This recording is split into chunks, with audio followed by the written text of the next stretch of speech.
is a statement of votes by precincts garnered by each candidate for the office of mayor.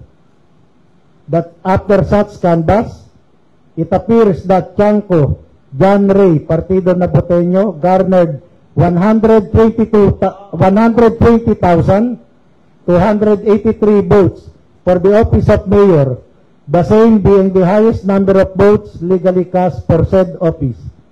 On the basis of the foregoing, we hereby proclaim the above-named winning candidate as the duly elected mayor of NCR City of Navotas.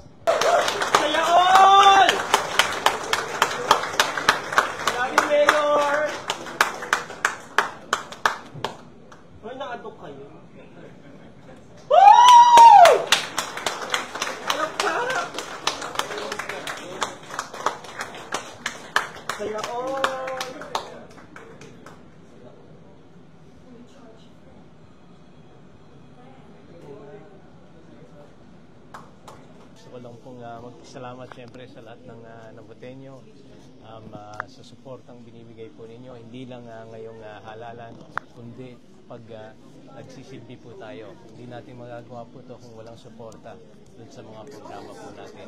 At pagbubutihin pa po natin ang ating ginagawa. Alam naman po natin, hindi ito yung nagtatapos yung ating tagumpay. Tunay na tagumpay ay pag naibigay po natin yung totoong serbisyo para maiangat ang angkas ng buhay ng bawat Naboteño. So sana patuloy tayong tulungan ang ating mga kababayan. At siyempre maraming salamat sa lahat ng tumulong, sumama sa mga guro sa eleksyon na naghirap at nagsakripisyo. So kita-kita po tayo at patuloy tayong makikinig sa inyong mga kagustuhan.